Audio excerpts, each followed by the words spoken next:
Hi, welcome to Lash Class. BA English 5th semester language and ലിംഗ്വിസ്റ്റിക്സിലെ first ചാപ്റ്ററിലെ first പാർട്ടാണ് നമ്മൾ നോക്കുന്നത്. കമ്മ്യൂണിക്കേഷൻ എന്നൊരു കൺസെപ്റ്റാണ് നമുക്ക് ഈ ചാപ്റ്ററിൽ വരുന്നത്. നമ്മളിവിടെ ഈ ചാപ്റ്ററിന്റെ പോയിന്റ് വൈസ് ആയിട്ടുള്ള സമ്മറിയും അതിന്റെ എക്സ്പ്ലനേഷനുമാണ് പ്രൊവൈഡ് ചെയ്യുന്നത്. നമുക്ക് നോക്കാം.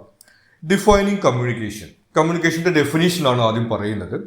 The word communication comes from the Latin verb communicare, which means to share or to make common.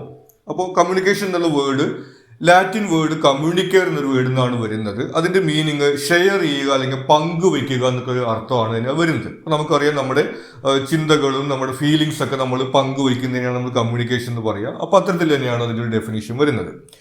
Communication is the process of creating shared understanding between people by exchanging information, ideas, feelings or opinions.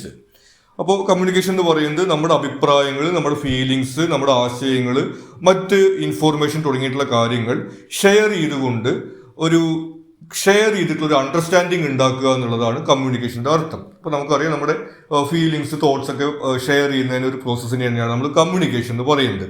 ഇനി നമുക്ക് popular ആയിട്ടുള്ള Oxford dictionary, അതുപോലെ തന്നെ Mariam verb dictionary തുടങ്ങിയിട്ടുള്ള ഡിക്ഷണറികളിലെല്ലാം തന്നെയും ഇത്തരത്തിൽ നമ്മുടെ thoughts, ideas, അതുപോലെ തന്നെ നമ്മുടെ ഫീലിങ്സ് ഒക്കെ ഷെയർ ചെയ്യുന്ന ഒരു പ്രോസസ്സിന് തന്നെയാണ് കമ്മ്യൂണിക്കേഷൻ എന്ന് പറയുന്നത്. Essential features of communication. ഇനി കമ്മ്യൂണിക്കേഷന്റെ ഫീച്ചേഴ്സിനെ കുറിച്ചിട്ടാണ് പറയുന്നത്. Effective communication requires mutual exchange where both participants take part in sharing and receiving messages. ഇനി എഫക്റ്റീവ് ആയിട്ടുള്ള കമ്മ്യൂണിക്കേഷനകത്ത് ഒരു മ്യൂച്വൽ എക്സ്ചേഞ്ച് ആണ് നടക്കുന്നത്. അതായത് പറയുന്ന ആളും കേൾക്കുന്ന ആളും പാർട്ടിസിപ്പേറ്റ് ചെയ്യുന്ന ഒരു എക്സ്ചേഞ്ച് ആണ് കമ്മ്യൂണിക്കേഷൻ. അതല്ലാതെ ഒരാൾ ഇങ്ങനെ എന്തൊക്കെയോ പറയുന്നു, കേൾക്കുന്ന ആൾക്ക് ഒന്നും മനസ്സിലാവുന്നില്ല എന്നുണ്ടെങ്കിൽ നമുക്കതിന് കമ്മ്യൂണിക്കേഷൻ എന്ന് പറയാൻ വേണ്ടി സാധിക്കില്ല. ഒരാൾ പറയുകയും മറ്റേ ആൾക്കത് കേൾക്കുമ്പോൾ മനസ്സിലാവുകയും ചെയ്താൽ മാത്രമാണ് നമ്മളതിനെ കമ്മ്യൂണിക്കേഷൻ എന്ന് പറയാൻ വേണ്ടി സാധിക്കും. It also depends on A shared background or context, a social relationship between the participants and a common purpose. ഇനി കമ്മ്യൂണിക്കേഷനകത്ത് ഈ കമ്മ്യൂണിക്കേറ്റ് ചെയ്യുന്ന ആളുകൾ തമ്മിൽ ഒരു ബാക്ക്ഗ്രൗണ്ട് ഉണ്ടായിരിക്കണം. ഷെയർഡ് ബാക്ക്ഗ്രൗണ്ടും കണ്ടെക്സ്റ്റും അതുപോലെ തന്നെ സോഷ്യൽ റിലേഷൻഷിപ്പും ഒക്കെ ആ ഒരു കമ്മ്യൂണിക്കേഷനെ ബാധിക്കുന്ന കാര്യങ്ങളാണ്. അപ്പോൾ നമ്മളൊരു എക്സാമ്പിൾ പറയുകയാണെങ്കിൽ, നമ്മൾ ക്ലാസ്സിലിരിക്കുന്ന സമയത്ത് നമ്മളോട് പ്രിൻസിപ്പൾ വന്നിട്ട് പറയുകയാണ് ക്ലാസ് കഴിഞ്ഞിട്ട് ഒന്ന് കാണണം എന്ന് നമ്മളടുത്ത് പ്രിൻസിപ്പൾ പറയുകയാണ്. അതല്ലെങ്കിൽ നമ്മുടെ ക്ലാസ് ടീച്ചർ വന്നിട്ട് നമ്മളോട് പറയുകയാണ് ക്ലാസ് കഴിഞ്ഞിട്ട് ഒന്ന് കാണണം എന്ന് നമ്മുടെ ക്ലാസ് ടീച്ചർ പറയുന്നു. ഇനി വേറൊരു കണ്ടക്ഷനകത്ത് വേറെ ക്ലാസ്സിൽ പഠിക്കുന്ന നമ്മുടെ ഒരു ഫ്രണ്ട് വന്നിട്ട് നമ്മളോട് പറയുന്നു ക്ലാസ് കഴിഞ്ഞിട്ട് നമുക്കൊന്ന് കാണണം എന്ന് പറയുന്നു. ഈ മൂന്ന് പേരും ഒരേ ഒരു സെന്റൻസ് തന്നെയാണ് പറയുന്നത്. ക്ലാസ് കഴിഞ്ഞിട്ട് ഒന്ന് കാണണം എന്നാണ് മൂന്ന് പേരും പറയുന്നത്. പക്ഷെ മൂന്നിനും നമുക്ക് ഡിഫറെന്റ് ആയിട്ടുള്ള മീനിങ്സ് ആണ് വരുന്നത്. പ്രിൻസിപ്പളോ അല്ലെങ്കിൽ ക്ലാസ് ടീച്ചറോ പറയുന്ന സമയത്ത് നമ്മൾ ഒരുപക്ഷെ ടെൻഷൻ അടിക്കാൻ തുടങ്ങും, എന്ത് കാര്യത്തിനായിരിക്കും എന്ന രീതിയിലൊക്കെ. ഇനി ഒരു ഫ്രണ്ടാണ് നമ്മളോട് പറയുന്നത് എന്നുണ്ടെങ്കിൽ നമുക്ക് അത്തരത്തിലുള്ള ഒരു ഫീലിംഗ് അല്ല ഉണ്ടാവുക, വേറെ രീതിയിലുള്ള ഒരു ഫീലിംഗ് ആണ് ഉണ്ടാവുക. അപ്പോൾ ഇത്തരത്തിൽ നമ്മുടെ സോഷ്യൽ റിലേഷൻഷിപ്പ്, അതുപോലെ തന്നെ കണ്ടെക്സ്റ്റ്, നമുക്കിടയിലുള്ള ബാക്ക്ഗ്രൗണ്ട് തുടങ്ങിയിട്ടുള്ള കാര്യങ്ങളെല്ലാം തന്നെ കമ്മ്യൂണിക്കേഷൻ്റെ ഒരു ഫാക്ടറാണ്. അതായത് നമ്മളിപ്പോൾ പറഞ്ഞ എക്സാമിനകത്ത് ക്ലാസ് കഴിഞ്ഞിട്ട് ഒന്ന് കാണണമെന്ന് പ്രിൻസിപ്പൾ പറയുമ്പോഴും ക്ലാസ് ടീച്ചർ പറയുമ്പോഴും വേറൊരു ഫ്രണ്ട് വന്ന് പറയുമ്പോഴും നമുക്ക് ഡിഫറെൻറ്റ് മീനിങ്സ് ആണ് അതിനകത്ത് ലഭിക്കുന്നത്. അപ്പോൾ ഈ വേർഡ്സ് മാത്രമല്ല കമ്മ്യൂണിക്കേറ്റ് ചെയ്യുന്നത്, ഈ ഒരു ബാക്ക്ഗ്രൗണ്ടും സോഷ്യൽ റിലേഷൻഷിപ്പും കണ്ടെക്സ്റ്റ് ഒക്കെ ചേർന്നിട്ടാണ് നമ്മൾ അതിൻ്റെ മീനിങ് മനസ്സിലാക്കി എടുക്കുന്നത്. അപ്പോൾ അങ്ങനെ കൂടിയുള്ള ഒരു പ്രോസസ്സാണ് communication. Communication becomes successful only when both the sender and the receiver share enough common experiences to understand each other correctly. അപ്പോൾ നമ്മൾ നേരത്തെ പറഞ്ഞതുപോലെ കമ്മ്യൂണിക്കേഷൻ സക്സസ്ഫുൾ ആകുന്നത് ഈ കമ്മ്യൂണിക്കേഷൻ സെൻഡ് ചെയ്യുന്ന ആളും കമ്മ്യൂണിക്കേഷൻ റിസീവ് ചെയ്യുന്ന ആളും തമ്മിൽ ഇത്തരത്തിലൊരു കോമൺ എക്സ്പീരിയൻസും അണ്ടർസ്റ്റാൻഡിങ് ഉണ്ടായാലാണ് ഈ ഒരു കമ്മ്യൂണിക്കേഷൻ എഫക്റ്റീവ് ആവാൻ വേണ്ടി സാധിക്കുള്ളൂ. ഒന്ന് നമ്മൾ നേരത്തെ പറഞ്ഞതുപോലെയുള്ള ഈ ഒരു സോഷ്യൽ റിലേഷൻഷിപ്പ്, അതുപോലെ തന്നെ ബാക്ക്ഗ്രൗണ്ട് തുടങ്ങിയിട്ടുള്ള കാര്യങ്ങൾ. മറ്റൊന്ന് നമുക്ക് പറയാൻ കഴിയുന്നത് ഈ കൾച്ചറലായിട്ട് ഉള്ള റെഫറൻസുകൾ, അതായത് നമ്മൾ ഓരോ ശൈലികൾ, പഴഞ്ചൊല്ലുകൾ എന്നൊക്കെ പറയുന്ന രീതിയിലുള്ള കാര്യങ്ങൾ നമുക്ക് കമ്മ്യൂണിക്കേഷനകത്ത് ഉണ്ട് നമുക്കറിയാം. അപ്പോൾ നമുക്ക് ഇംഗ്ലീഷ് അറിയാം, അല്ലെങ്കിൽ മലയാളം അറിയാം, ഹിന്ദി അറിയാം എന്നൊക്കെ ആണെങ്കിലും ഓരോ ഭാഷയിലും ഇത്തരത്തിലുള്ള പഴഞ്ചൊല്ലുകളും അതുപോലെ തന്നെ സംസാര ശൈലികളും റെഫറൻസുകളൊക്കെ ഉണ്ടായിരിക്കും. അപ്പോൾ അത്തരം കാര്യങ്ങൾ നമുക്ക് അറിയില്ല എന്നുണ്ടെങ്കിൽ നമുക്ക് ആ ഭാഷ അറിഞ്ഞാൽ തന്നെയും നമുക്ക് എഫക്റ്റീവായിട്ട് കമ്മ്യൂണിക്കേറ്റ് ചെയ്യാൻ വേണ്ടി പറ്റണം എന്നില്ല. ഇതുകൊണ്ടാണ് പല ആളുകളും സ്പോക്കൺ ഇംഗ്ലീഷ് ക്ലാസ് അല്ലെങ്കിൽ അത്തരത്തിലുള്ള ക്ലാസ്സുകൾക്കൊക്കെ വേണ്ടിയിട്ടൊക്കെ പോകുന്നത്. കാരണം ആ ലാംഗ്വേജ് അറിഞ്ഞാൽ മാത്രം നമുക്ക് കമ്മ്യൂണിക്കേറ്റ് ചെയ്യാൻ വേണ്ടി സാധിക്കില്ല. ആ ഒരു കൾച്ചറൽ ആയിട്ടുള്ള ഒരു ഇൻഫർമേഷൻ കൂടി നമുക്കൊരു കോമൺ ആയിട്ട് വരുമ്പോഴാണ് നമുക്ക് കമ്മ്യൂണിക്കേറ്റ് ചെയ്യാൻ വേണ്ടി സാധിക്കും. അപ്പോൾ ഇത്തരം കാര്യങ്ങൾ കൂടി ഈ കമ്മ്യൂണിക്കേഷനെ സ്വാധീനിക്കുന്ന ഫീച്ചേഴ്സാണ്. ഇനി ഈ കമ്മ്യൂണിക്കേഷനിലെ എലിമെന്റ്സിനെ കുറിച്ചിട്ടാണ് പറയുന്നത്. Development of communication models. One of the earliest explanation of communication was given by Aristotle in Rhetoric, where he identified three basic elements: the speaker, the speech and the audience. അപ്പോൾ ആദ്യമായിട്ട് കമ്മ്യൂണിക്കേഷനകത്തുള്ള എലമെന്റ്സിനെയൊക്കെ കാറ്റഗറൈസ് ചെയ്യുന്നത് നമ്മുടെ അരിസ്റ്റോട്ടിലാണ്. Aristotle speaker, speech, audience എന്ന രീതിയിലാണ് elements കണ്ടെത്തുന്നത്. അപ്പോൾ സ്വാഭാവികമായിട്ടും അദ്ദേഹം കമ്മ്യൂണിക്കേഷൻ കണക്കാക്കുന്ന ഒരു പ്രസംഗം നടത്തുന്നതിനെയാണ്. പ്രസംഗിക്കുന്ന ആള് സ്പീക്കർ, അതുപോലെ തന്നെ സ്പീച്ച്, പിന്നെ അതിന്റെ ഓഡിയൻസ് എന്ന രീതിയിലുള്ള ഒരു മോഡലാണ് അരിസ്റ്റോട്ടിൽ ഉണ്ടാക്കിയിട്ടുള്ളത്. Later David Berlow developed the SMCR model consisting of source, message, channel and receiver, which remains one of the most widely used communication models. പിന്നീട് ഡേവിഡ് ബെർലോ ആണ് SMCR എന്നൊരു മോഡൽ ഉണ്ടാക്കുന്നത്. ഇതിനകത്ത് അരിസ്റ്റോട്ടലിനകത്ത് സ്പീച്ച് മാത്രമായിരുന്നെങ്കിൽ ഇവിടെ അങ്ങനെയല്ല, എല്ലാ തരത്തിലുള്ള കമ്മ്യൂണിക്കേഷൻ ഉൾക്കൊള്ളാൻ പറ്റുന്നതാണ്. ഈ SMCR എന്ന് പറയുന്നത് സോഴ്സ്, ഈ പറയുന്ന ആൾ അല്ലെങ്കിൽ കമ്മ്യൂണിക്കേറ്റ് ചെയ്യുന്ന ആള്, പിന്നെ മെസ്സേജ് എന്ന് പറയുന്നത് എന്താണ് കമ്മ്യൂണിക്കേറ്റ് ചെയ്യുന്നുള്ളത്, ചാനൽ എന്ന് പറയുന്നത് എങ്ങനെയാണ്, അതായത് ഫോൺ വിളിച്ചിട്ടാണോ കത്ത് എഴുതിയിട്ടാണോ നേരിട്ട് പറയണോ അങ്ങനെയുള്ള കാര്യങ്ങൾ, പിന്നെ റിസീവർ ആ ഒരു കമ്മ്യൂണിക്കേഷൻ കേൾക്കുന്ന ആൾ എന്ന രീതിയിൽ എല്ലാ തരത്തിലുള്ള കമ്മ്യൂണിക്കേഷൻസും ഉൾക്കൊള്ളുന്ന ഒരു മോഡലായിട്ട് നമ്മളിപ്പോൾ SMCR മോഡലാണ് ഫോളോ ചെയ്യുന്നത്. ഇനി അതിലെ ഓരോ എലിമെന്റ്സിനെ കുറിച്ചിട്ടാണ് പറയുന്നത്. ആദ്യം നമുക്ക് സോഴ്സ് അല്ലെങ്കിൽ the sender. The sender is the person or organization that starts the communication process. നമുക്കറിയാം ഈ കമ്മ്യൂണിക്കേഷന്റെ സോഴ്സ് അല്ലെങ്കിൽ ഈ കമ്മ്യൂണിക്കേഷൻ സെൻഡ് ചെയ്യുന്ന തുടങ്ങി വെക്കുന്ന ആളെയാണ് നമ്മൾ സെൻഡർ എന്ന് പറയുന്നത്. അതൊരു പേഴ്സൺ ആയിരിക്കാം, അല്ലെങ്കിൽ ഓർഗനൈസേഷൻ ആയിരിക്കാം, ഒരു വ്യക്തി ആയിരിക്കാം, അല്ലെങ്കിൽ ഒരു ഓർഗനൈസേഷൻ ആയിരിക്കും. അതായത് ഇപ്പോൾ ഒരു സിനിമ എന്ന് പറയുന്ന ഒരു കമ്മ്യൂണിക്കേഷൻ ആണ്, അതിനകത്തൊരു മെസ്സേജ് ഉണ്ട്, അപ്പോൾ അത് കുറച്ച് ആളുകൾ ചേർന്നിട്ട് ഉണ്ടാക്കുന്നതാണ്. അതുപോലെ ഒരു മ്യൂസിക്, പാട്ട് എന്നൊക്കെ പറയുന്നതും ഇതുപോലെ ഒരാളായിരിക്കില്ല, ചിലപ്പോൾ ഒന്നിൽ കൂടുതൽ ആളുകൾ ചേർന്നിട്ടൊക്കെ ഉണ്ടാക്കുന്നതായിരിക്കാം. ഇനി നമ്മൾ സംസാരിക്കുന്നത്, അതുപോലെ തന്നെ കത്ത് എഴുതുന്നത്, ഫോൺ വിളിക്കുന്നത്, അല്ലെങ്കിൽ ഒരു പെയിന്റ് ചെയ്യുന്ന ആൾ ഒരു ചിത്രം വരയ്ക്കുന്നത്, അല്ലെങ്കിൽ ഒരു പാട്ട് പാടുന്നത്, നേരത്തെ പറഞ്ഞ പോലെ സിനിമ ഉണ്ടാക്കുന്നത്, ഇതെല്ലാം തന്നെ കമ്മ്യൂണിക്കേഷൻ ആണ്. കാരണം അതിനകത്തൊക്കെ ഒരു മെസ്സേജ് കമ്മ്യൂണിക്കേറ്റ് ചെയ്യപ്പെടുന്നുണ്ട്. അപ്പോൾ ഇത്തരത്തിൽ ഈ ഒരു പ്രോസസ്സ് സ്റ്റാർട്ട് ചെയ്യുന്ന ആളെ നമ്മൾ സെൻഡർ അല്ലെങ്കിൽ സോഴ്സ് എന്ന് പറയുന്നത്. The sender converts thoughts, ideas or feelings into a form that can be communicated through speech, writing, images or gestures. നമ്മൾ നേരത്തെ പറഞ്ഞ പോലെ ഈ സെൻഡർക്ക് പറയാനുള്ള കാര്യങ്ങൾ, അവരുടെ തോട്ട്സ്, ഫീലിങ്സ്, ഐഡിയാസ് ഒക്കെ കമ്മ്യൂണിക്കേറ്റ് ചെയ്യാനുള്ള ഒരു ഫോമിലേക്ക് മാറ്റുന്നു. അതായത് നമ്മൾ സംസാരിക്കുകയാണെങ്കിൽ വാക്കുകളിലേക്ക് മാറ്റുന്നു. ഇനി നമ്മൾ നേരത്തെ പറഞ്ഞതുപോലെ സിനിമയാണ്, പാട്ടാണെന്നുണ്ടെങ്കിൽ, ചിത്രം വരയ്ക്കുകയാണെന്നുണ്ടെങ്കിൽ ആ ഒരു രീതിയിലേക്ക് ആളുടെ ഈ ഒരു തോട്ട്സും ഫീലിങ്സ് ഒക്കെ മാറ്റുന്നു. ഇനി അതല്ലെങ്കിൽ നമുക്ക് വേറെ അറിയാവുന്നത് ഈ ജെസ്റ്റേഴ്സ്, നമുക്കിങ്ങനെ മുഖഭാവത്തിലൂടെയൊക്കെ നമുക്ക് ഫീലിങ്സ് കമ്മ്യൂണിക്കേറ്റ് ചെയ്യാൻ വേണ്ടി പറ്റും. അത്തരത്തിൽ ഏത് രീതിയിലാണ് കമ്മ്യൂണിക്കേറ്റ് ചെയ്യുന്നുണ്ടെങ്കിൽ ആ രീതിയിലേക്ക് അത് മാറ്റുന്നു. The effectiveness of communication depends on the sender's communication skills, knowledge, attitudes and the socio-cultural background. അപ്പോൾ ഒരു കമ്മ്യൂണിക്കേഷൻ എഫക്റ്റീവ് ആവുന്നതിൽ ആദ്യത്തെ ഘടകം എന്ന് പറയുന്നത് ആ സെൻഡർ തന്നെയാണ്. കാരണം ആളുടെ മനസ്സിലുള്ള ആ ഒരു തോട്ട്സ്, അതുപോലെ തന്നെ ഫീലിങ്സ് എന്നുള്ള കാര്യങ്ങൾ അത് വേറൊരാൾക്ക് മനസ്സിലാവണമെന്നുണ്ടെങ്കിൽ അത് എഫക്റ്റീവായിട്ട് അത് വേർഡ്സിലേക്കോ അല്ലെങ്കിൽ പറഞ്ഞതുപോലെ പിക്ചറിലേക്കോ അല്ലെങ്കിൽ ഇമേജിലേക്കോ ജസ്റ്ററിലേക്കോ എന്തിലേക്കാണെങ്കിലും അത് കൺവെർട്ട് ചെയ്യാൻ വേണ്ടിയിട്ട് സാധിക്കണം. എന്നാലാണ് അത് അടുത്ത ആളുകൾക്ക് മനസ്സിലാവുള്ളൂ. അപ്പോൾ അത്തരത്തിൽ ഈ സെൻഡറുടെ കമ്മ്യൂണിക്കേഷൻ സ്കില്ല് എന്ന് പറയുന്നത് കമ്മ്യൂണിക്കേഷൻ എഫക്റ്റീവ് ആവുന്നതിൽ ഇമ്പോർട്ടൻ്റ് ആയിട്ടൊരു ഫാക്ടറാണ്. അടുത്തത് ദ മെസ്സേജ് അല്ലെങ്കിൽ നമ്മുടെ encoding process. The message is the information or idea that the sender wants to communicate. നമ്മൾ നേരത്തെ പറഞ്ഞ പോലെ എന്താണ് കമ്മ്യൂണിക്കേറ്റ് ചെയ്യാൻ ഉദ്ദേശിക്കുന്നത്, നമ്മുടെ ഫീലിങ്സോ ഐഡിയയോ തോട്ട്സോ എന്താണ്, അതിനെയാണ് നമ്മൾ മെസ്സേജ് എന്ന് പറയുന്നത്. Before sending the sender converts thoughts into signs, symbols, words or gestures. This process is called encoding. അപ്പോൾ നമ്മൾ നേരത്തെ പറഞ്ഞ പോലെ നമ്മുടെ ഫീലിങ്സ് ആയാലും തോട്ട്സ് ആയാലും ഐഡിയാസ് ആയാലും നമ്മൾ ഒന്നുകിൽ അത് വേർഡ്സിലൂടെ അല്ലെങ്കിൽ നമ്മൾ നേരത്തെ പറഞ്ഞ പോലെ ഈ പെയിന്റിങ്ങിലൂടെ അല്ലെങ്കിൽ സോങ്സിലൂടെ എന്തെങ്കിലും ഒരു മീഡിയത്തിലൂടെയാണ് നമുക്കത് ഷെയർ ചെയ്യാൻ വേണ്ടി സാധിക്കുക. അപ്പോൾ അത്തരത്തിലേക്ക് ഒരു മീഡിയമാക്കി മാറ്റുന്നതിനെയാണ് നമ്മൾ എൻകോഡിങ് എന്ന് പറയുന്നത്. ഇപ്പോൾ നമുക്കറിയാം, നമുക്ക് വേണമെങ്കിൽ ഒരു വോയിസ് മെസ്സേജ് അയക്കാം ഒരാൾക്ക്, അല്ലെങ്കിൽ നമുക്ക് ടൈപ്പ് ചെയ്തിട്ടുള്ള മെസ്സേജ് അയക്കാം. ആ ടൈപ്പ് ചെയ്ത മെസ്സേജിന്റെ കൂടെ നമുക്ക് വേണമെങ്കിൽ ഇമോജീസ് ചേർക്കാം, അല്ലെങ്കിൽ സ്റ്റിക്കർ അയക്കാം.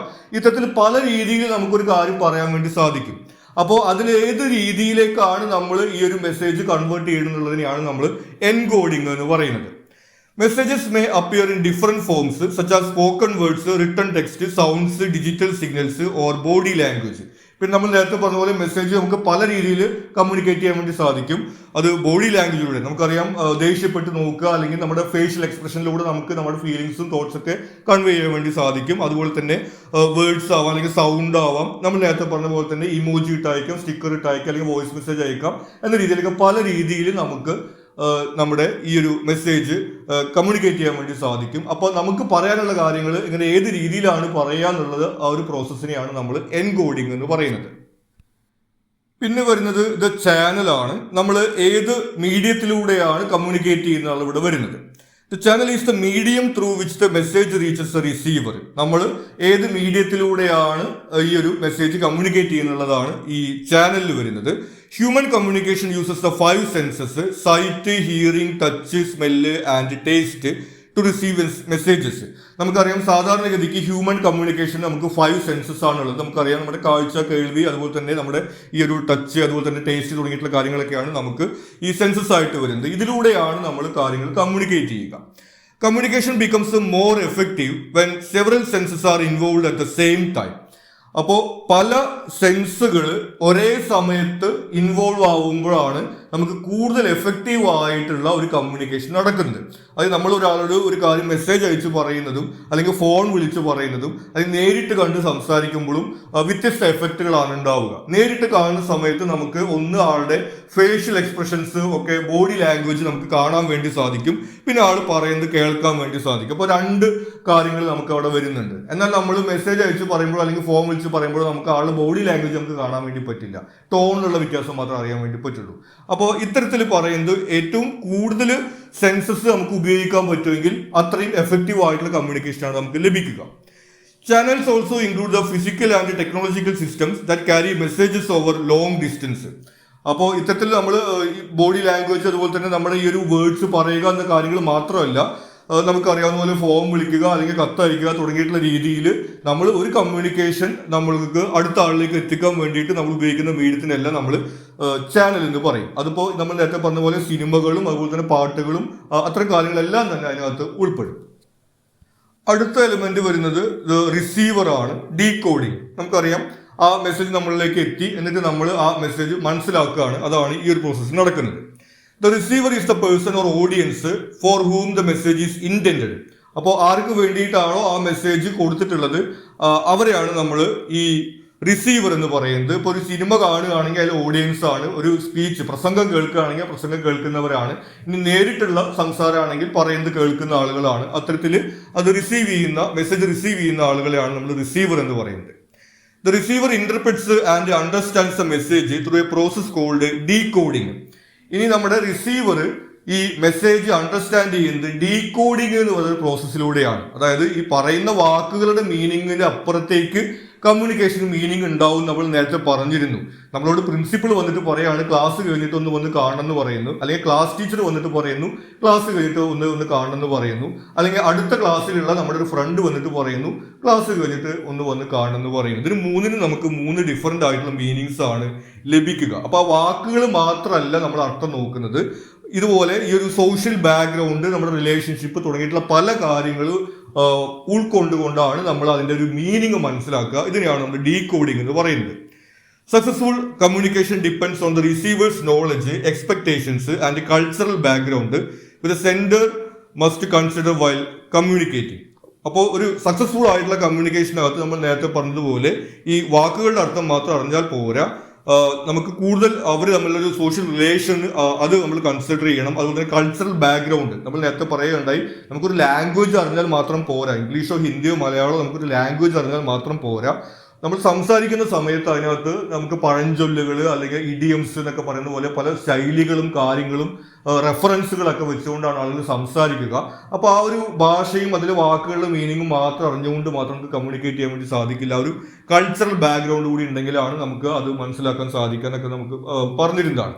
അപ്പോൾ ഇത്തരത്തിൽ ഈ കാര്യങ്ങളെല്ലാം വെച്ചുകൊണ്ട് റിസീവർ ആ ഒരു പറഞ്ഞ കാര്യത്തിന്റെ അർത്ഥം എന്താണെന്ന് മനസ്സിലാക്കുന്ന ആ ഒരു പ്രോസസ്സിനെയാണ് നമ്മൾ ഡീകോഡിംഗ് എന്ന് പറയുന്നത്. ഇനി അത് മാത്രമല്ല, ഒരു സിനിമ കാണുന്ന സമയത്ത് സിനിമയുടെ അർത്ഥം എന്താണെന്നുള്ളത് സിനിമ കാണുന്ന ആളുകൾ മനസ്സിലാക്കുന്നതും അതുപോലെ തന്നെ ഈ ബുക്ക് വായിക്കുന്നതും അല്ലെങ്കിൽ പാട്ട് കേൾക്കുന്നതും അതെല്ലാം തന്നെ ഈ ഒരു ഡീകോഡിംഗ് എന്ന രീതിയിലുള്ള പ്രോസസ്സിൽ നമ്മൾ ഉൾപ്പെടുത്തുന്നതാണ്. Additional elements of communication. അപ്പൊ നമ്മൾ നേരത്തെ SMCRൽ പറഞ്ഞിട്ടുള്ള സോഴ്സ്, മെസ്സേജ്, ചാനൽ, റിസീവർ എന്നീ 4 എലിമെന്റ്സിന് പുറമെ മോഡേൺ ലിംഗ്വിസ്റ്റിക്സിൽ നമുക്ക് ഒരു 3 അഡീഷണൽ എലിമെന്റ്സ് കൂടി നമ്മൾ കൺസിഡർ ചെയ്യുന്നുണ്ട്. അതിനെ കുറിച്ചിട്ടാണ് പറയുന്നത്. Feedback. Feedback is a response given by the receiver after receiving message. Feedback എന്ന് പറഞ്ഞാൽ നമുക്കറിയാം, മെസ്സേജ് കിട്ടിയതിന് ശേഷമുള്ള റിസീവറുടെ റെസ്പോൺസിനെയാണ് നമ്മൾ ഫീഡ്ബാക്ക് എന്ന് പറയുന്നത്. അത് നമ്മളൊരാൾക്ക് മെസ്സേജ് അയച്ചു, അപ്പോൾ ആൾ തിരിച്ച് റിപ്ലൈ അയച്ചു. തിരിച്ച് റിപ്ലൈ അയച്ചില്ല എന്ന് പറഞ്ഞാൽ അതും ഒരു റെസ്പോൺസാണ്, നമ്മൾ അവോയ്ഡ് ചെയ്യുക എന്നുള്ളതാണ് അവിടെ അർത്ഥം വരുന്നത്. അപ്പോൾ അതുപോലെ തന്നെ ഫേഷ്യൽ എക്സ്പ്രഷൻസ് ഒക്കെ നമുക്കറിയാം. നമ്മൾ കാര്യം പറഞ്ഞുകൊണ്ടിരിക്കുന്ന സമയത്ത് ആളുടെ ഒരു ഫേഷ്യൽ എക്സ്പ്രഷൻസും ബോഡി ലാംഗ്വേജ് ഒക്കെ നോക്കിക്കൊണ്ട് നമുക്ക് ആൾക്ക് മനസ്സിലാവുന്നുണ്ടോ അല്ലെങ്കിൽ പറയുന്നത് കേൾക്കാൻ താല്പര്യം ഇല്ലേ എന്ന രീതിയിലൊക്കെ ഈ കമ്മ്യൂണിക്കേറ്റ് ചെയ്യുന്ന ആൾക്ക് ഫീഡ്ബാക്ക് ലഭിക്കും. അത്തരം കാര്യങ്ങളൊക്കെയാണ് ഇതിൽ ഉൾപ്പെടുന്നത്. It shows that communication is A 2-way process rather than A 1-way transfer of information. അപ്പൊ ഈ ഫീഡ്ബാക്കിന്റെ എലിമെന്റ് കൂടി നമ്മൾ മനസ്സിലാക്കുന്ന സമയത്ത് കമ്മ്യൂണിക്കേഷൻ എന്ന് പറഞ്ഞു കഴിഞ്ഞാൽ ഒരാൾ ഒരു കാര്യം വേറൊരാൾ പറയുക എന്നുള്ളത് മാത്രമല്ല, അത് 2-way പ്രോസസ്സാണ്. എത്രമാത്രം അത് റിസീവ് ചെയ്യുന്ന ആൾ ഉൾക്കൊള്ളുന്നു, മനസ്സിലാക്കുന്നു തുടങ്ങിയിട്ടുള്ള കാര്യങ്ങൾ കൂടി കമ്മ്യൂണിക്കേഷന്റെ ഭാഗമായിട്ട് വരുന്നതാണ്. In face to face communication, feedback is often expressed through facial expressions, eye contact, posture and other non verbal signals. ഇനി നമുക്കറിയാം, ഫേസ് ടു ഫേസ് കമ്മ്യൂണിക്കേഷൻ ആണെങ്കിൽ ഫീഡ്ബാക്ക് നമുക്ക് ഈ ഒരു ബോഡി ലാംഗ്വേജ് അതുപോലെ തന്നെ ഐ കോണ്ടാക്ട് ഉണ്ടോ അല്ലെങ്കിൽ ഫേഷ്യൽ എക്സ്പ്രഷൻസ് തുടങ്ങിയിട്ടുള്ള കാര്യങ്ങളിലാണ് നമ്മൾ ഫീഡ്ബാക്ക് മനസ്സിലാക്കുന്നത്. അതായത് നമ്മൾ പറയുന്ന കാര്യം അവർക്ക് കേൾക്കാൻ താല്പര്യമുണ്ടോ അല്ലെങ്കിൽ മനസ്സിലാക്കുന്നുണ്ടോ തുടങ്ങിയിട്ടുള്ള കാര്യങ്ങളൊക്കെ നമ്മൾ അതിൽ നിന്നാണ് മനസ്സിലാക്കുന്നത്. In mediated communication, such as telephone conversations, feedback is mainly conveyed through tone of voice, pitch, volume and other vocal features. ഇനി മറ്റ് കമ്മ്യൂണിക്കേഷൻ വരുന്നത് ടെലിഫോൺ കമ്മ്യൂണിക്കേഷൻ ആണെങ്കിൽ നമുക്കറിയാം, വോയിസിന്റെ ടോണ്, പിച്ച് തുടങ്ങിയിട്ടുള്ള കാര്യങ്ങളൊക്കെയാണ് നമുക്ക് അതിൽ ഒരു ഫീഡ്ബാക്ക് ആയിട്ട് കാണാൻ വേണ്ടി പറ്റുക. പിന്നെ നമ്മൾ മെസ്സേജ് അയക്കുന്ന കാര്യം നമ്മൾ പറഞ്ഞു, ഇമോജി ഏത് ഇമോജി അയക്കുന്നത്, അല്ലെങ്കിൽ മെസ്സേജ് ഷോർട്ട് ആണോ അല്ല എന്നോ എന്നൊക്കെയാണോ റിപ്ലൈ അയക്കുന്നത്, അങ്ങനെയുള്ള രീതിയിലുള്ള കാര്യങ്ങളിലൊക്കെ നമുക്ക് ആ ഒരു ഫീഡ്ബാക്ക്, ആ ഒരു കമ്മ്യൂണിക്കേഷൻ സക്സസ്ഫുൾ ആണോ അല്ലെങ്കിൽ പറയുന്നത് കേൾക്കാർക്ക് താല്പര്യമുണ്ടോ അല്ലെങ്കിൽ മനസ്സിലാവുന്നുണ്ടോ എന്നുള്ള കാര്യങ്ങളൊക്കെ ഇത്തരം ഫീഡ്ബാക്ക് എന്നാണ് നമ്മൾ മനസ്സിലാക്കുന്നത്. അടുത്ത എലിമെന്റ് വരുന്നത് നോയ്സ് അല്ലെങ്കിൽ ഇന്റർഫിയറൻസ് ആണ്. അതായത് നമ്മുടെ കമ്മ്യൂണിക്കേഷനെ തടസ്സപ്പെടുത്തുന്ന കാര്യങ്ങളാണ് ഇതിൽ വരുന്നത്. Noise refers to anything that disrupts or prevents the accurate transmission or understanding of a message. അതായത് മിസ്അണ്ടർസ്റ്റാൻഡിങ് ഉണ്ടാവാൻ കാരണമാവുകയോ അല്ലെങ്കിൽ കമ്മ്യൂണിക്കേഷൻ തടസ്സപ്പെടുത്തുകയോ ചെയ്യുന്ന കാര്യങ്ങളെയാണ് നമ്മൾ നോയ്സ് അല്ലെങ്കിൽ ഇന്റർഫിയറൻസ് എന്ന് പറയുന്നത്. അത് പലതരത്തിൽ നമുക്ക് വരാവുന്നതാണ്. ഒന്ന് ഫിസിയോളജിക്കൽ നോയ്സ് ആയിരിക്കാം, അതായത് physical conditions such as illness, hunger, headaches or fatigue. ഈ പറയുന്ന ആളുടെയോ അല്ലെങ്കിൽ കേൾക്കുന്ന ആളുടെയോ ഒരു ഫിസിക്കൽ കണ്ടീഷൻ, അതായത് ആളൊരു അസുഖം വന്നിരിക്കുകയാണ് അല്ലെങ്കിൽ ആൾ വിശന്നിരിക്കുകയാണ്, ആൾ തലവേദനയായിട്ട് ഇരിക്കുകയാണ് ആൾ എന്നുള്ള രീതിയിൽ എഫക്റ്റീവായിട്ട് കമ്മ്യൂണിക്കേഷൻ നമുക്ക് നടത്താൻ വേണ്ടി സാധിക്കില്ല. അത്തരം കാര്യങ്ങളാണ് അതിൽ വരുന്നത്. ഇനി സൈക്കോളജിക്കൽ നോയ്സ്, ഇനി പറയുന്ന ആളുടെയോ അല്ലെങ്കിൽ കേൾക്കുന്ന ആളുടെയോ ഒരു സൈക്കോളജിക്കൽ മാനസികമായിട്ടുള്ള കണ്ടീഷനും കമ്മ്യൂണിക്കേഷനെ ബാധിക്കുന്നുണ്ട്. അവരുടെ emotions, stress, anxiety, mental distractions തുടങ്ങിയിട്ടുള്ള കാര്യങ്ങളും കമ്മ്യൂണിക്കേഷന്റെ എഫക്റ്റീവ്നെസ്സിനെ സ്വാധീനിക്കും. നമുക്കറിയാം, പറയുന്ന ആളുടെയോ കേൾക്കുന്ന ആളുടെയോ അവർ സ്ട്രെസ്ഡ് ആയിട്ടിരിക്കോ ഡിപ്രസ്ഡ് ആയിട്ടിരിക്കോ ഒരു അവസ്ഥയിലാണെങ്കിൽ കമ്മ്യൂണിക്കേഷൻ എഫക്റ്റീവ് ആവാൻ ബുദ്ധിമുട്ടായിരിക്കും. പിന്നെ വരുന്നത് ഫിസിക്കൽ നോയ്സ്, നമുക്കറിയാവുന്ന ശബ്ദ കോലാഹലം അല്ലെങ്കിൽ ബഹളം തുടങ്ങിയിട്ടുള്ള കാര്യങ്ങളാണ്. External disturbance such as traffic, loud music or background conversations. അതായത് ബഹളം നിറഞ്ഞിട്ടുള്ള ഒരു അവസരത്തിലാണ് നമ്മൾ ഇങ്ങനെ സംസാരിക്കുന്നത്. യാത്ര ചെയ്യുന്ന സമയത്തൊക്കെ ഫോൺ വിളിക്കുമ്പോൾ നമുക്കറിയാം ആകെ ബഹളം കാരണം ഒന്നും കേൾക്കാൻ പറ്റാത്ത അവസ്ഥയൊക്കെ, അങ്ങനെയൊക്കെയുള്ള സിറ്റുവേഷൻസ് ആണ് നമ്മൾ ഫിസിക്കൽ നോയ്സ് എന്ന് പറയുന്നത്. പിന്നെ പറയുന്നത് കൾച്ചറൽ നോയ്സ് ആണ്. Differences in language, beliefs, values or cultural backgrounds that create misunderstanding. Cultural noise എന്ന് പറയുന്നത് ഈ കമ്മ്യൂണിക്കേറ്റ് ചെയ്യുന്ന ആളുകളുടെ സാംസ്കാരികമായ ഡിഫറൻസ് ആണ്. അതൊന്ന് ലാംഗ്വേജ് ഡിഫറൻസ് നമുക്കറിയാം കമ്മ്യൂണിക്കേഷനെ തടസ്സപ്പെടുന്ന ഒരു കാര്യമാണ്. ഇത് കൂടാതെ അവരുടെ ബിലീഫ്സ്, വാല്യൂസ്, അതായത് ഒരാൾക്ക് ഭയങ്കര വാല്യൂബിൾ ആയിട്ടുള്ള ഒരു കാര്യം വേറൊരാൾക്ക് അത്ര വാല്യൂബിൾ ആയിട്ട് തോന്നണമെന്നില്ല. അപ്പൊ എന്താണ് ഇയാൾ ഇങ്ങനെയൊക്കെ പറയുന്നത് എന്നുള്ള രീതിയിലൊക്കെ കേൾക്കുന്ന ആൾ ചിന്തിക്കാവുന്ന ഒരു സാഹചര്യം ഉണ്ടാവാം. അതുപോലെ തന്നെ കൾച്ചറൽ ബാക്ക്ഗ്രൗണ്ട്, അതുപോലെ തന്നെ റിലീജിയസ് ബിലീഫ്സ് തുടങ്ങിയിട്ടുള്ള കാര്യങ്ങളെല്ലാം തന്നെ ഇത്തരത്തിലുള്ള മിസ്അണ്ടർസ്റ്റാൻഡിങ് ക്രിയേറ്റ് ചെയ്യുന്നതിന് കാരണമാവും. ലാസ്റ്റ് എലമെന്റ് വരുന്നത് കണ്ടക്സ്റ്റ് ആൻഡ് എൻവയോൺമെന്റ് ആണ്. അതായത് ഈ ഒരു കമ്മ്യൂണിക്കേഷൻ നടക്കുന്ന കണ്ടക്സ്റ്റും ആ ഒരു കമ്മ്യൂണിക്കേഷനും മീനിങ്ങിനെയും ഇൻഫ്ലുവൻസ് ചെയ്യുന്നുണ്ട്. Context is A situation or environment in which communication takes place. നേരത്തെ പറഞ്ഞ പോലെ ഏത് ഒരു സിറ്റുവേഷനിലാണ് കമ്മ്യൂണിക്കേഷൻ നടക്കുന്നത് എന്നുള്ളതാണ് കണ്ടക്സ്റ്റ് എന്നോട് ഉദ്ദേശിക്കുന്നത്. It influences the way A message is created, delivered and interpreted. ഒരു മെസ്സേജ് എങ്ങനെ ക്രിയേറ്റ് ചെയ്യുന്നു, അല്ലെങ്കിൽ അത് എങ്ങനെ ഡെലിവർ ചെയ്യുന്നു, അതുപോലെ തന്നെ എങ്ങനെ അത് ഇന്റർപ്രറ്റ് ചെയ്യുന്നു തുടങ്ങിയ കാര്യങ്ങളെല്ലാം ഈ കണ്ടക്സ്റ്റ് സ്വാധീനിക്കുന്നുണ്ട്. Context includes a physical setting such as a classroom, workplace, home or restaurant. കണ്ടക്ഷനകത്ത് ഒന്ന് ഫിസിക്കൽ സെറ്റിംഗ്, അതായത് നമ്മളൊരു ബസ് സ്റ്റോപ്പിലാണോ, അല്ലെങ്കിൽ നമ്മൾ ക്ലാസ് മുറിയിലാണോ, അല്ലെങ്കിൽ ഓഫീസ് റൂമിലാണോ, വീട്ടിലാണോ, അങ്ങനെയുള്ള ആ ഒരു ഫിസിക്കൽ ലൊക്കേഷൻ കണ്ടക്ഷന്റെ ഭാഗമാണ്. It also includes relational factors as people communicate differently with friends, teachers, employees or doctors. പിന്നെ ഈ പറഞ്ഞ പോലെ റിലേഷൻഷിപ്പ്, അതായത് ടീച്ചറാണോ, പ്രിൻസിപ്പളാണോ, ഫ്രണ്ടാണോ, അല്ലെങ്കിൽ വീട്ടിലെ നമ്മുടെ ഫാദറാണോ, മദറാണോ തുടങ്ങിയിട്ടുള്ള അത്തരം കാര്യങ്ങളൊക്കെ തന്നെയും ഈ കമ്മ്യൂണിക്കേഷനെ ഇൻഫ്ലുവൻസ് ചെയ്യുന്ന, അല്ലെങ്കിൽ നമ്മൾ അത് എങ്ങനെ മനസ്സിലാക്കുന്നതിനെ ഇൻഫ്ലുവൻസ് ചെയ്യുന്ന കാര്യങ്ങളാണ്. നമ്മൾ നേരത്തെ പറഞ്ഞ എക്സാമ്പിളിൽ വരുന്നത് പോലെ. Then cultural background and social relationships also shape the language, tone and meaning of communication, making context essential for effective understanding. പിന്നെ വരുന്നത് കൾച്ചറൽ ബാക്ക്ഗ്രൗണ്ടും സോഷ്യൽ റിലേഷൻഷിപ്പും. നമ്മൾ നേരത്തെ പറഞ്ഞ ആ ഒരു പോയിന്റ് തന്നെയാണ്. അതായത് ഈ റെഫറൻസുകൾ മനസ്സിലാക്കുന്നതിനും അതുപോലെ തന്നെ മറ്റ് ഇഡിയംസ് തുടങ്ങിയിട്ടുള്ള കാര്യങ്ങളൊക്കെ മനസ്സിലാക്കുന്നതിന് ഒരു കൾച്ചറൽ ബാക്ക്ഗ്രൗണ്ട് നമുക്ക് അറിയേണ്ടതുണ്ട്. അതല്ലെങ്കിൽ നമ്മൾ തെറ്റിദ്ധരിക്കപ്പെടുന്ന സാഹചര്യം ഉണ്ടായിരിക്കാം. അപ്പോൾ ഇത്തരത്തിലുള്ള കാര്യങ്ങളെല്ലാം തന്നെ ഈ കമ്മ്യൂണിക്കേഷനെ ഇൻഫ്ലുവൻസ് ചെയ്യുന്ന എലിമെന്റ്സ് ആണ്. ഓക്കെ, സോ ഇത്രയാണ് നമുക്ക് ഈ ഒരു ഫസ്റ്റ് പാർട്ടിനകത്ത് ഇമ്പോർട്ടൻ്റ് ആയിട്ട് വരുന്നത്. നിങ്ങൾക്ക് മറ്റെന്തെങ്കിലും സംശയങ്ങളോ സജഷൻസോ ഉണ്ടെങ്കിൽ നിങ്ങൾ കമൻറ്റ് ചെയ്യുക. കൂടാതെ ഈ ചാനൽ നിങ്ങളൊരു സബ്സ്ക്രൈബ് ചെയ്തിട്ടില്ലെങ്കിൽ സബ്സ്ക്രൈബ് ചെയ്യുക. Thank you.